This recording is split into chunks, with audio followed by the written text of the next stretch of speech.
वार का सिचुएशन चल रहा है, उस सिचुएशन में किस तरह से खुद को संभालना है और अपने जनता को किस तरह से बचाना है, उस पर यहाँ पर खासकर जोर दिया गया है कि उसको किस तरह से हम सीखें और किस तरह से खुद को बचा लिया जाए। जितना भी लोग था मॉक ड्रिल में सबने सहयोग किया, सबने एक साथ ये किया, सबने वंदे मातरम, भारत माता की जय सबका नारा लगा। इससे समझ में आता है कि हमारा कितना अटूट है समाज। 7 बजे से लेकर के 7:15 तक ब्लैक आउट का समय दिया गया था।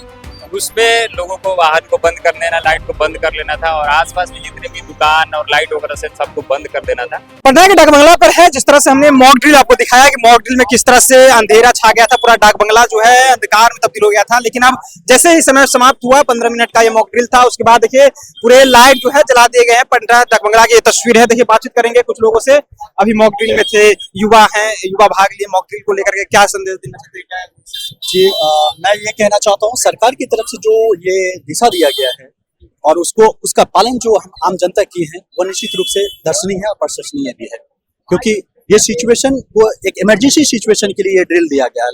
खासकर 5-6 जिले में लगभग दिशा निर्देश दी गई थी और उसका प्रशंसनीय और अच्छे ढंग से सारी जनता ने उसका सहयोग भी दिया है। निश्चित रूप से इमरजेंसी सिचुएशन में किस तरह से हैंडल किया जाता है, खासकर पुलिस प्रशासन, एनडीआरएफ, एसएसबी, सारे लोगों के लिए खास तौर पर था और आम जनता को जागरूक करने के लिए भी था।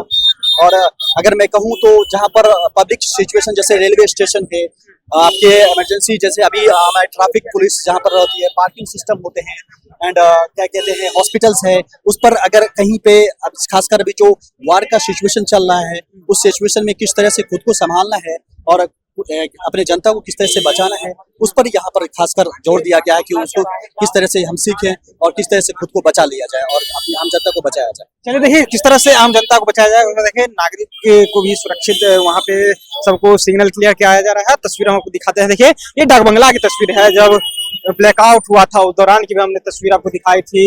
हमने तमाम लोगों से बातचीत करने की कोशिश की थी, लेकिन अब जैसे सिचुएशन जो है वो समान हुआ है, लोग यातायात कर रहे हैं, तमाम लोग जा रहे हैं। और उसके बाद ये देखिए डाक बंगला की तस्वीर है और मॉक ड्रिल की तस्वीर हमने दिखाई थी। जिस तरह से लगातार जो लोग हैं वो कह रहे हैं कि ये हालात को देखते हुए जब भी जरूरत होगी तो हम लोग साथ रहेंगे, सरकार के साथ है। सरकार का ये अच्छा पहल है, युवा है, जानते हैं, बातचीत करने की कोशिश करेंगे।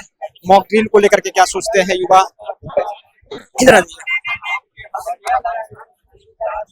अभी आप मॉक ड्रिल देख रहे थे, क्या अनुभव रहा मॉक ड्रिल को लेकर, सिचुएशन के आधार पर जिस तरह से प्रशासन काम कर रहे हैं?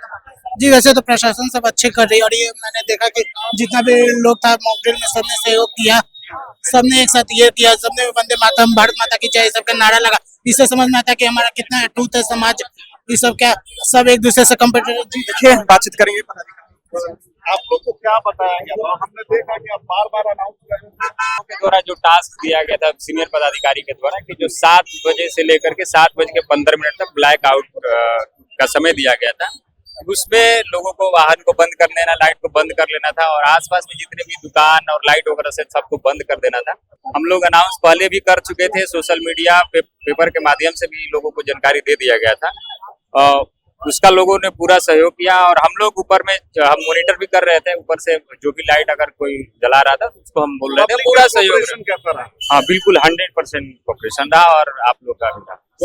चलिए तो पब्लिक जो है वो कोऑपरेट की है। जिस तरह से मॉक ड्रिल के समय में जो तमाम पदाधिकारी थे वो लगातार अनाउंस कर रहे थे, जहां जो गाड़ी है वहीं रोक दिया गया था, वो भी तस्वीरें आपको दिखाए। फिलहाल आप जनता जंक्शन देख रहे थे।